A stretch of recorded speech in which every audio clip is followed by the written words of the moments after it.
Well, it's a hot one. 7 inches from the midday sun. I'm showing 106 degrees. And that's not even counting the humidity. I mean, when I tell you that I was soaked, it's just so, I mean, you know, I don't mind. I mean, I'll take it over I'll take it over the winter, the cold, right? But I'll tell you another thing. When I used to work out in the gas fields, right, doing integrity pipeline digging, they used to shut us down at, what was it, -10, -15, something like that. They used to shut us down.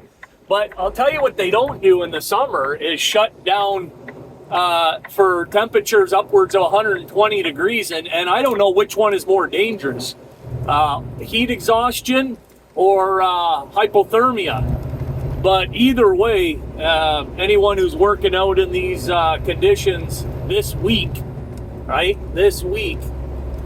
be obviously mindful.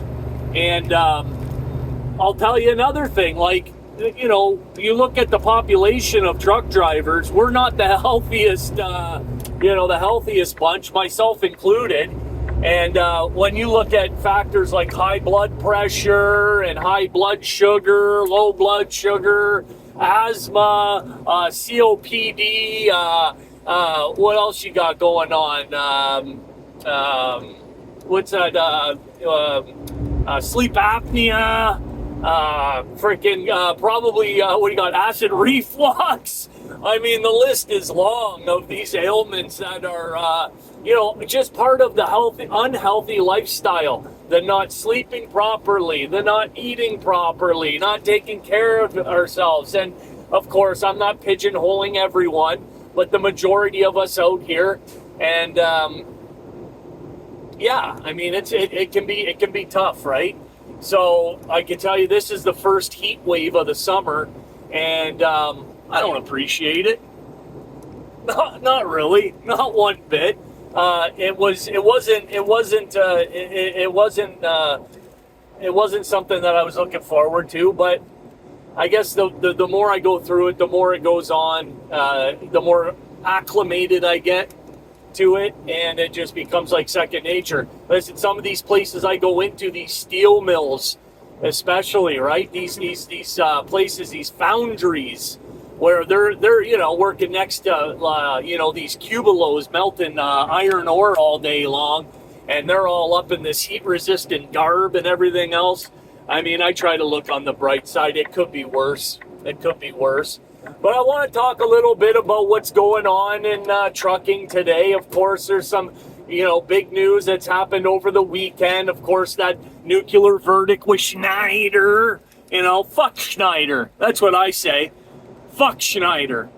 And then what else we got going on? We got all this, we got a lot of mental health going on this weekend. We got,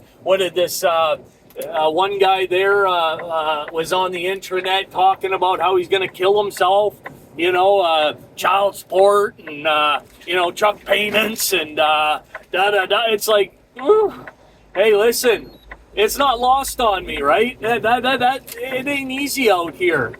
And you suckers, right? You suckers that are out here, signing yours and your family's lives away on these fucking these lease agreements. I mean, there's a guy on here, a well-known YouTuber, and he brings the real, right? He talks about it exactly the way it is. Lease is a complete. It should be abolished. It should not exist in North America. The average starting lease payment on with PriME, for example, is like $65K a year. For a truck that's worth, they're 5-6 year lease agreements for a truck that's worth what, 130, 150K maximum, right? I mean, ridiculous. And that's just your, 165K. That's not counting the 25% you give to PriME. That's not counting the maintenance. That's not counting the fuel. That's not counting the health insurance. That's not counting, all the other incidentals that they stick you with, ELDs, PMs, yearlies, all the things that you got to do as an owner operator, but you're not really an owner operator. You're posing. It's like, I've said it before, I'll say it again. Just bring the real. Let's not talk about it like we're living in some kind of fantasy world over here. It is. You guys should be letting your fellow drivers know, man. Do not get into these fucking lease agreements. Do not run far and fast away. But no, you guys want to fucking come on here and talk about how, lease agreements. These predatory lease agreements are the best thing since fucking canned gravy, and everybody should fucking run to PriME and Swift and Schneider and Mercer and hirScHBaCH. Let's talk about hirScHBaCH. hirScHBaCH is going to be buying PriME. Is that true? Well, it makes sense, wouldn't it?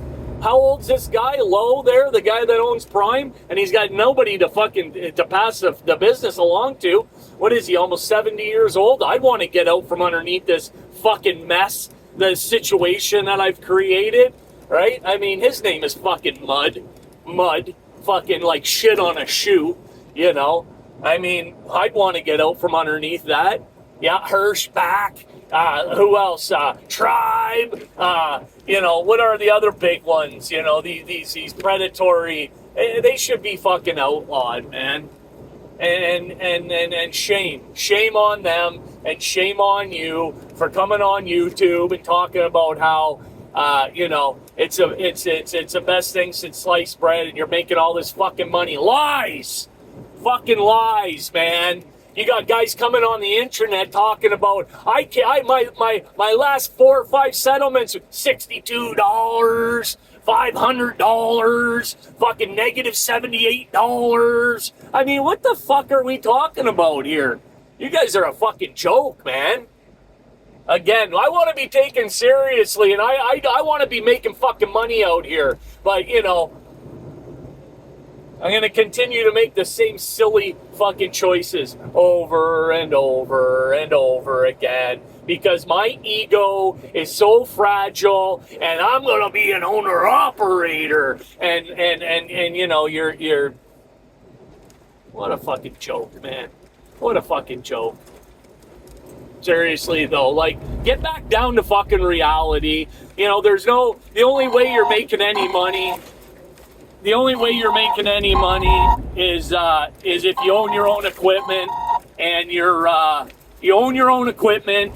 fucking mechanic.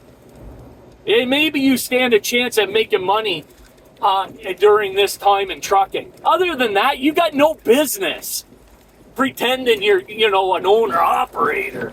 You got no business. Go up and down the fucking road, make your fucking mileage pay, make your percentage pay, make your hourly pay, and make it suit your lifestyle. Stop living beyond your fucking means. Stop making these stupid decisions. You don't want people to call you stupid? Quit acting stupid. That's what I say. You guys got a big problem with the truth.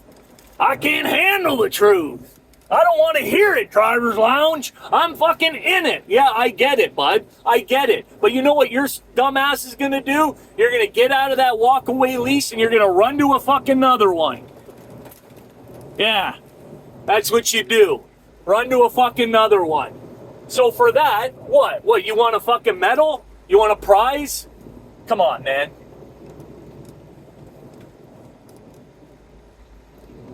What makes you think that you can do the unfucking undoable? What makes you think you can do it? Nobody else can, but you can? Come on, man. Give your fucking head a shake. Let's just get a little let's just get back to reality here. How about that?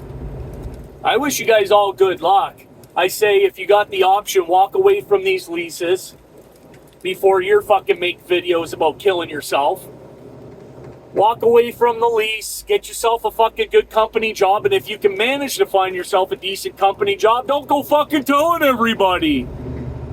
Oh, come on over here. Come on over here. Next thing you know, you're going to be making videos about, well, it was good, and now there's no fucking miles. It's like, you know, you guys are so quick to get onto social media and start fucking flexing. Look at me. Look at me. It's like, why? You don't see it, right? You don't see it till it's too fucking late. And now you just made your own bed, but you don't want to lay in it. Oh, I don't want to lay in that bed. It's too fucking lumpy. Well, you know.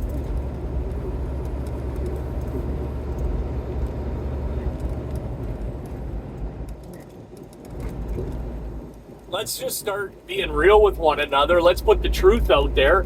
And let's fucking, you know, protect the future.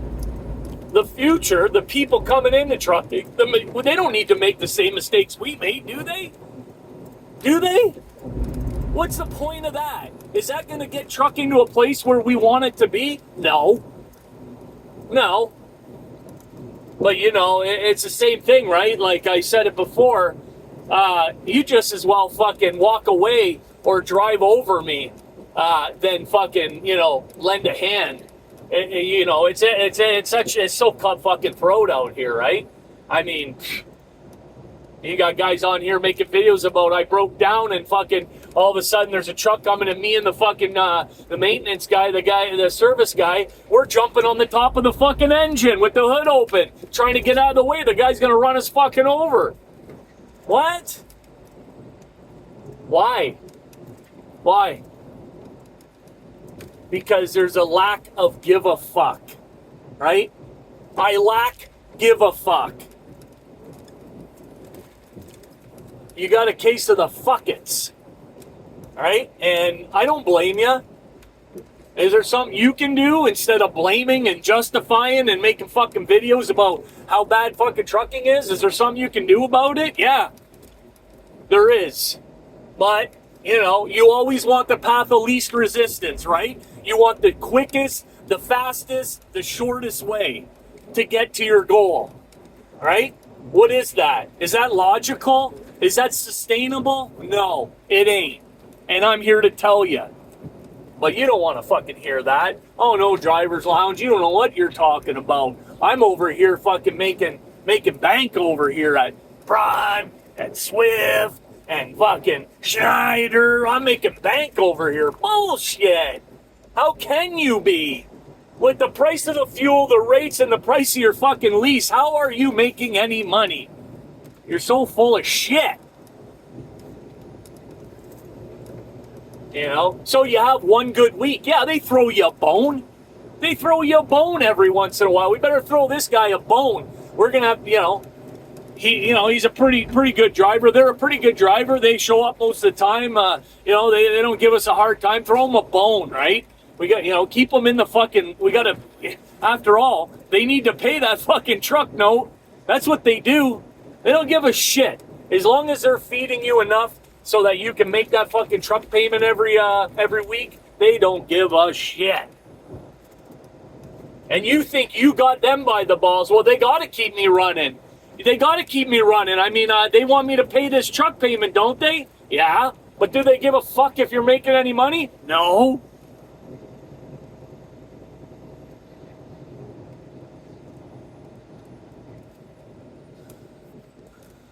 Driver's Lounge, over.